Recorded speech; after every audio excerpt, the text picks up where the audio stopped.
Terima kasih. Selamat malam. Apa kabar? Selamat datang di Mario Teguh Golden Ways. Senang sekali saya, Uli Herdinansyah, bisa kembali menjumpai Anda. Malam ini kita tayang secara live, jadi Anda bisa hubungi kami di nomor telepon yang ada di layar televisi Anda. Dan pada malam ini kita akan membawakan sebuah topik berjudul Anger Management. Untuk itu, langsung saja kita sambut Bapak Mario Teguh.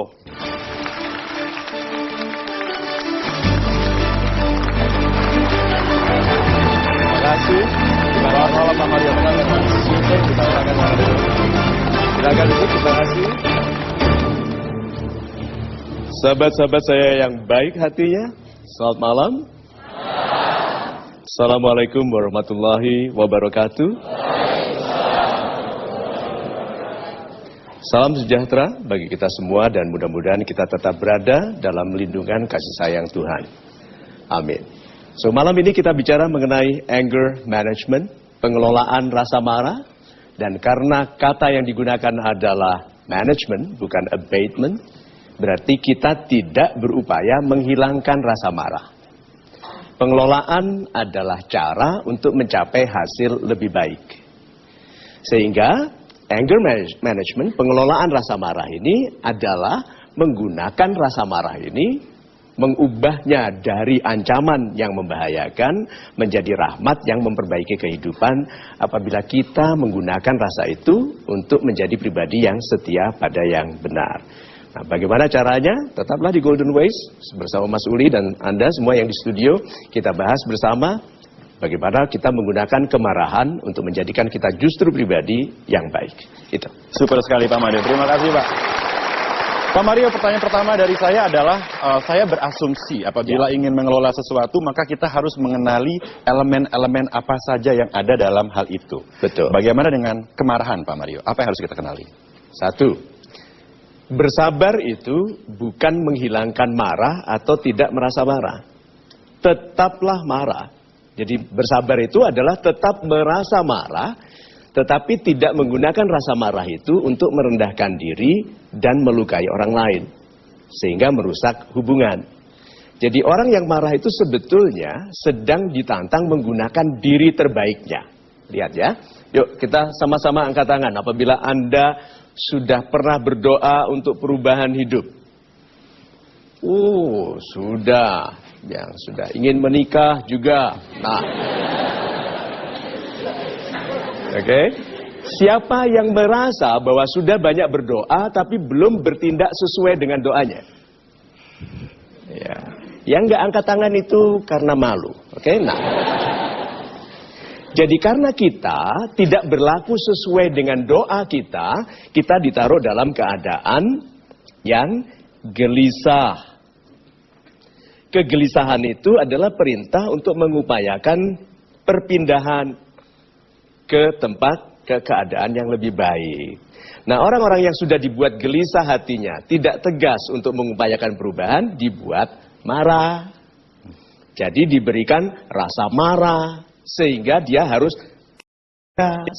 Perhatikan, orang-orang yang tidak tegas bertindak setelah marah, dibuat semakin marah. Lihat itu. Oke, gambaran sederhananya. Coba ini ada... Tidak tahu apakah merah kelihatan di situ. Kelihatan ya? Oke.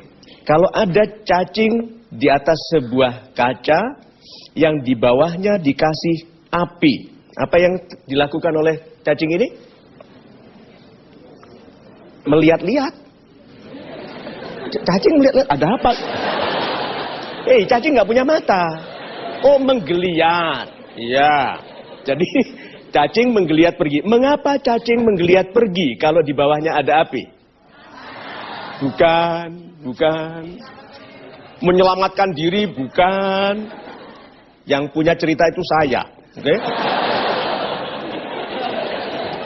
Jadi, cacing itu menggeliat pergi kalau ada panas di bawahnya karena dia tidak bisa mengeluh. Karena dia tidak bisa mengeluh, dia pindah. Hanya manusia yang bertahan di tempat yang tidak enak dan mengeluh. Tidak mengupayakan perubahan. Nah, mengeluh terus lama-lama kan Tuhan juga letih mendengar keluhannya ini. Kalau Anda jiwa yang dicintai Tuhan, Anda diberikan masalah supaya marah. Karena kemarahan itu mempermudah keputusan. Berapa banyak orang yang sulit memutuskan tapi begitu marah cepat? Ya. Jadi kalau begitu nikmati kemarahan itu sebagai perintah untuk tegas memindahkan diri Anda ke tempat yang lebih baik. Itu. Super sekali Pak Mario, terima kasih Pak. Pak Mario, bagaimana dengan kami-kami yang marah kepada lingkungan dan ingin lingkungan kita berubah menjadi lebih baik? Oh ya, super sekali. Pernah dengar amar ma'ruf nahi mungkar? Pernah? Apa itu? Apa itu? Memajukan kebaikan dan mencegah terjadinya keburukan kepada sesama dan alam. Sekarang saya tanya, perintah itu pantas nggak diberikan, ditujukan kepada orang lemah?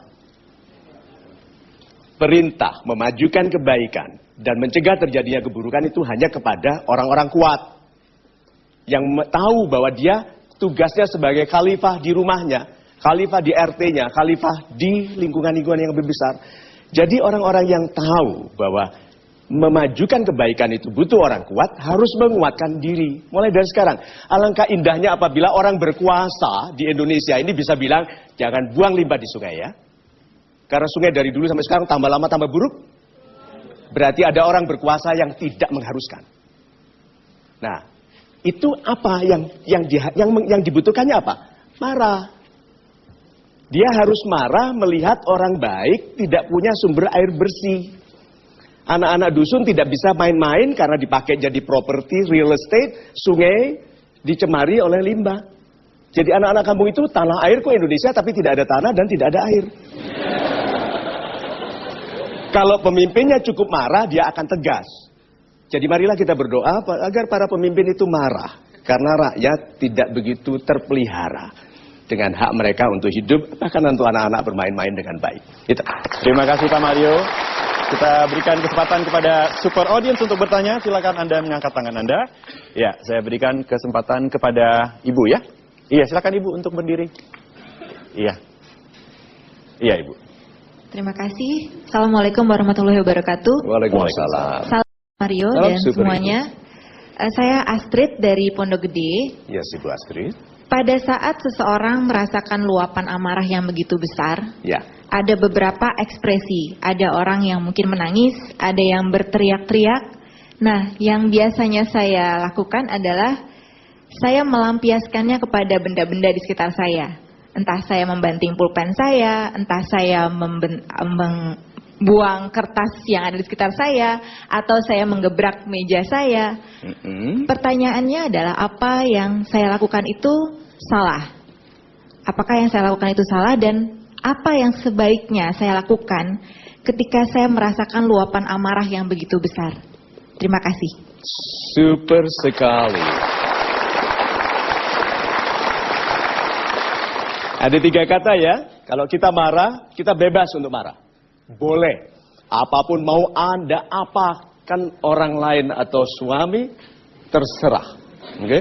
Suami itu sudah jadi milik Anda. Bebas. Tapi orang yang marah dengan liar tidak bebas dari dampak keliarannya. Kita tidak mungkin melakukan kesalahan lalu bebas dari dampak dari kesalahan. Kemarahan itu adalah nafsu. Dan semua nafsu tidak pernah netral. Nafsu, lihat ya. Nafsu itu kalau tidak meninggikan, merendahkan. Ya, ilmu. Kalau bernafsu untuk ilmu, tinggi ilmunya. Kalau malas turun, makan. Kalau tidak membesarkan, menguruskan. Kalau tidak memuliakan, nafsu itu menghinakan. Jadi karena nafsu itu tidak netral dan marah itu nafsu, ambillah keuntungannya.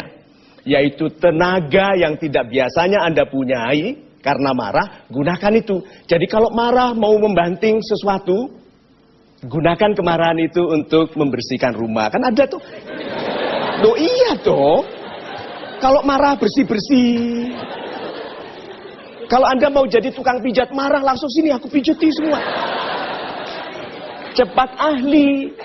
Ya toh? Nah, kalau marah itu merusak, dua kuncinya. Satu, marah itu jangan merendahkan diri.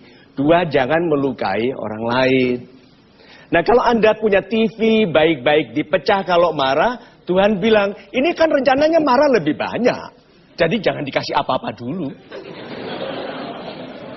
Ya, kita bebas untuk marah, tapi tidak bebas dari dampak kemarahan yang liar. Itu. Super sekali. Terima kasih Pak Mario. Kita harus break sejenak. Pemirsa, jangan kemana-mana, tetaplah bersama kami hanya di Mario Teguh Golden Week.